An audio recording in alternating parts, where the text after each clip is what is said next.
দুদিন আগে একটা ভিডিও পোস্ট করেছিলাম মেয়ের বাবা মাকে উদ্দেশ্য করে। আমি আমার ভিডিওতে এটাই বোঝাতে চেষ্টা করেছিলাম প্রতিটা মেয়ের বাবা মার উচিত মেয়েটাকে সমানে সমানে বিয়ে দেয়া।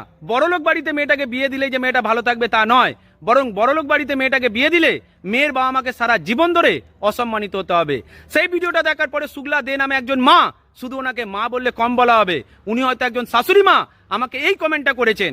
উনি আমাকে এটাই বোঝাতে চেষ্টা করেছেন আমাদের সমাজে মেয়ের বাবা মারা নাকি মেয়েটাকে বড়লোক বাড়িতে বিয়ে দেয় নিজে বড়লোক হবে বলে।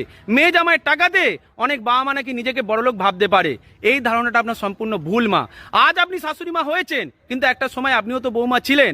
আপনি আপনার বুকে হাত রেখে বলতে পারবেন আপনার স্বামীর পকেট থেকে টাকা বের করে আপনি আপনার জন্মদাতা বাবা মাকে দিতে পেরেছেন? দিতে পারেননি। একটা মেয়ে বিয়ের পরে স্বামীর কাছে চলে যায় যখন, সে স্বামীর মুখ চেয়ে নিজের জন্মদাতা বাবা মাকে পর্যন্ত ঠকাতে পারে, কিন্তু কোনো মেয়ে কোনোদিনই স্বামীটাকে ঠকিয়ে বাবা মাকে ভালো রাখতে চেষ্টা করেনি। এটাই সত্যি।